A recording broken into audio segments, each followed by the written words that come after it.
Hi, this is Stefan Molyneux. I have not been, but I'm going to. Check out Freekeen, FREEKEENE.com. You might want to check it out. They have apparently great videos and great news items for liberty activists, so please check it out. Stefan, I have listened to your show forever, and it seems that you really don't like... I'm trying to figure out what you enjoy watching, because you didn't like Lost, you didn't like Avatar, you don't like... What other movie did you beat up? Oh, Star Trek. Yep.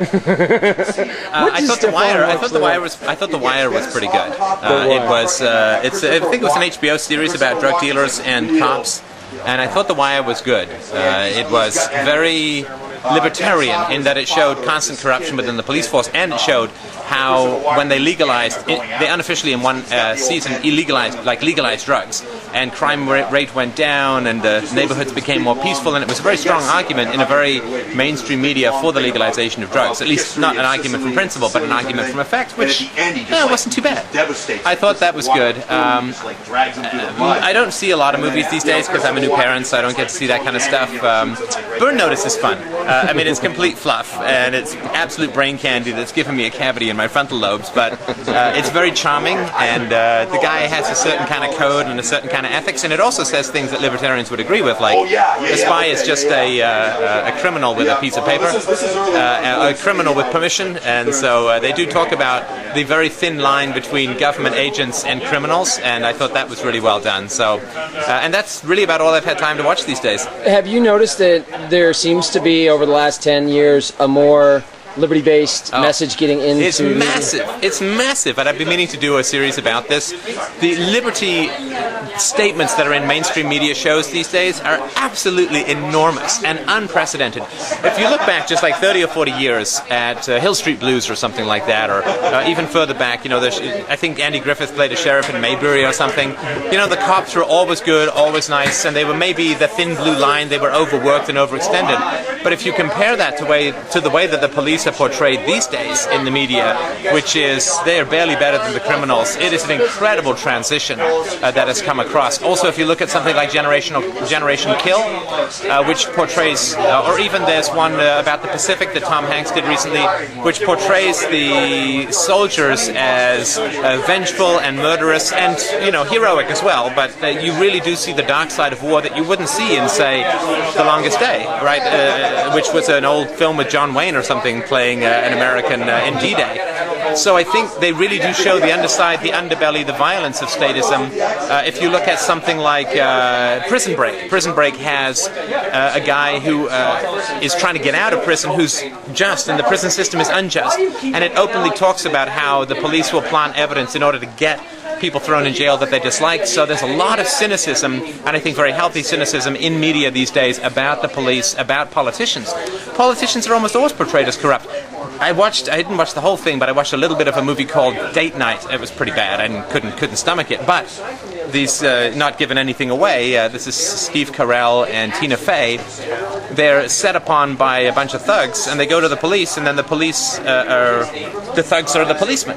And this is their sort of twist. Now, that would be shocking to see 20 or 30 years ago, but these days, this is pretty common. In the past, there was things like Serpico with Al Pacino, where he was taking on a corrupt police department, and the system always righted itself at the end, right? So there'd be a bunch of bad apples, there'd be a lone guy who was doing this Gary Cooper high noon thing, and then at the very end of it, the system would go right, like the King Lear thing, where everything goes bad and then the system goes right. The system does not upend itself into rightness anymore. So we've gone from it never goes bad to it goes bad, we can fix it, to it's irredeemably bad, but we don't have alternatives, which is where libertarianism and voluntarism comes in. So I think it's a huge progress, and people do not look at cops as just heroes anymore. I think that's really changed, and soldiers are viewed as very ambivalent light and dark forces, so I think it's fantastic what's been done.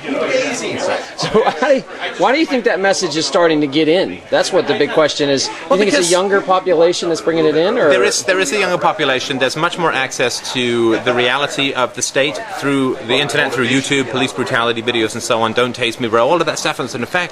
But much more fundamentally, I think it's the statistic now is like 1 out of 10 Americans is involved at some level in the justice system, for want of a better phrase, right? The injustice system. You got people on parole, you got people in jail, you got people who are you got people who are currently in the system awaiting trial, you got people who are under threat. So there's a huge demographic of people who've been really shafted by the state, who talk about the truth, who want to see the truth, and so that's a big market that's opened up.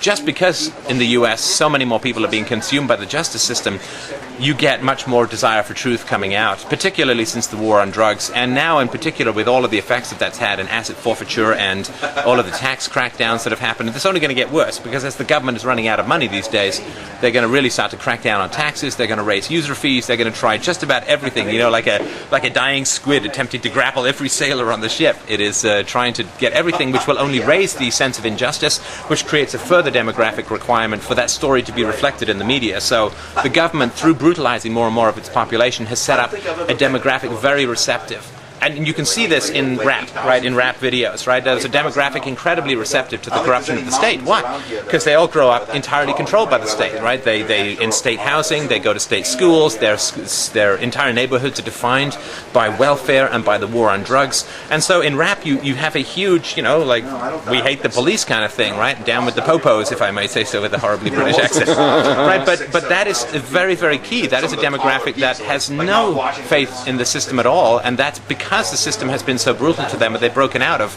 the worship of that kind of patriotism. So as the state brutalizes more and more people, the art is going to reflect their experience and their desire to have that experience reflected back, which is going to spread that message even further. Do you think that's happened in history before? Have you ever seen other examples of societies where it creeps into popular culture in their societies before their societies either break down or come back with something new? I'm just sort of casting my mind back. It certainly didn't happen in ancient Greece. It didn't happen in Rome. It didn't happen in the British Empire. It didn't happen in the German that I know of. So this is the first time they really can't control the growth of it, I think so. I think the degree to which the internet has changed the way that media works is absolutely enormous. If you're in the media, you're constantly competing with the truth, right? That is out there on YouTube and other places. And to compete with the truth is really tough if you want to maintain propaganda. And so I think the fact that the media has to compete with this kind of stuff, right, where people are speaking the truth outside of the media, means that they do have to bend to the reality. Because if there are these completely parallel universes of like the more voluntary free market media, which is the YouTube-y kind of thing, if there's that, and then there's this other mainstream media that is completely oblivious to it, then they just start to look more and more irrelevant, particularly to younger people. So I think that people want more of their experience reflected. They can get more of it through voluntary media like this, and so the mainstream media has to bend to that, otherwise they're just going to look increasingly irrelevant. Now your talk at opening ceremonies was rejecting basically a lot of vocabulary, attacking and putting morality behind vocabulary. Do you see that coming through on the entertainment world or in TV? It's starting to, as I said, to take the example from Burn Notice, right? I mean, as they constantly say in the show, right? I mean, a spy is just a criminal with a permission slip. So you are starting to see that there are more universal ethics that are out there, that you can see loyalty among drug dealers and you can see corruption among cops. That there's a great line in The Wire where a drug dealer is in court and a lawyer is defending a cop and suing someone, and the guy says, oh, he steals from drug dealers. He's a black guy who steals from drug dealers. And he says, so you're a thief, you steal from drug dealers. And he says, yeah, I use a gun and you steal using a briefcase. It's, you know, we're in the same line of work, right? And that, again, that would not be possible 20 or 30 years ago. People would have just not even processed that. But the idea that there's ethics that transcend the formality of social constructs or cultural constructs, like what uniform are you wearing, what pieces of paper do you have in your pocket or whatever. The fact that there are ethics that are surmounting the costumes that we use to differentiate people is really, really important. The idea that prison guards in Prison Break can be portrayed as run-of-the-mill sadists who are not there to protect the citizens from the criminals, but there to act out their violent impulses against people who are chained and helpless. That is something that is really new, and it's why I find myself drawn to a lot of the mainstream media to see what the zeitgeist is that's going on out there, and universal ethics are rising up, and the idea that costumes don't affect morality is really starting to bubble up, and I think it's fantastic. Thanks so much. You're very welcome. Mark Edge with Free Talk Live. You can see us at freetalklive.com.